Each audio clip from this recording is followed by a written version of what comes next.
कहिले स्टप भएको छ? सुनको औँठी, साँचो, पैसा, टोपी वा कुनै बहुमूल्य सामान हराएर घन्टौँ खोज्दा पनि नभेटिएको। यदि पाटनका पुराना बासिन्दालाई सोध्नुभयो भने धेरैले एउटा नाम अवश्य लिन्छन्, चप गणेड्य अर्थात् गणेश। पाटनको चप्पटोलमा रहेको यो चिन्तले शिखर शैलीको प्राचीन गणेश मन्दिरसँग एउटा रोचक जनविश्वास जोडिएको छ। भनिन्छ यदि हराएको सामान कतै भेटिएन भने मनदेखि गणेशलाई एउटा दक्षिणा पाकल गरे प्रार्थना गरियो भने केही समयपछि सामान फेला पर्न सक्छ।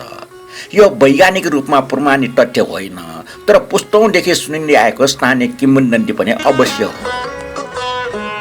एक दिन अफिसबाट घर फर्केको थिए। श्रीमती निकै चिन्तित देखे। घरको महत्त्वपूर्ण साँचो दिनभरि खोज्दा पनि भेटिएको रहेन।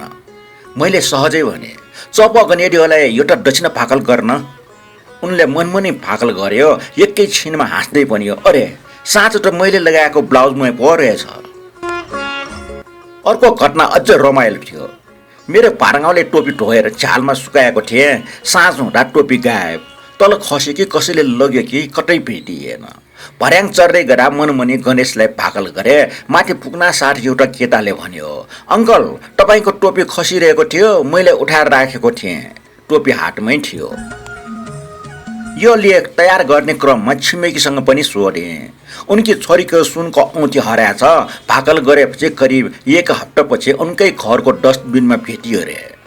अर्की छोरीको औँठी पनि हराएको थियो। भाकल त गरियो, तर अहिलेसम्म भेटिएको छैन। यसैले सबैले भाकल गरेपछि सामान भेटिन्छ भन्ने निश्चित नियम पनि होइन। यस्तै जनविश्वास भक्तपुरको बाल्खो गणेशसँग पनि जोडिएको पाइन्छ। त्यहाँ पनि हराएका सामान फेला पार्न भाकल गर्न आउने भक्तहरूको कमी छैन भने स्थानीयहरूको भनाइ छ। पाटनको चप गणेड्य मन्दिरमा नियमित भजन गर्ने भोजीराज साकेका अनुसार हराएको सामान भेटिएपछि पूजा गर्न आउने मानिसहरू धेरै छन्। उहाँले सुनाएको एउटा रोचक घटना त झन् अचम्मको छ। एकजनाको नयाँ गाडी नै चोरी भयो। सबैतिर खोज्दा पनि नपाएपछि गणेशलाई भाकल गरेछन्।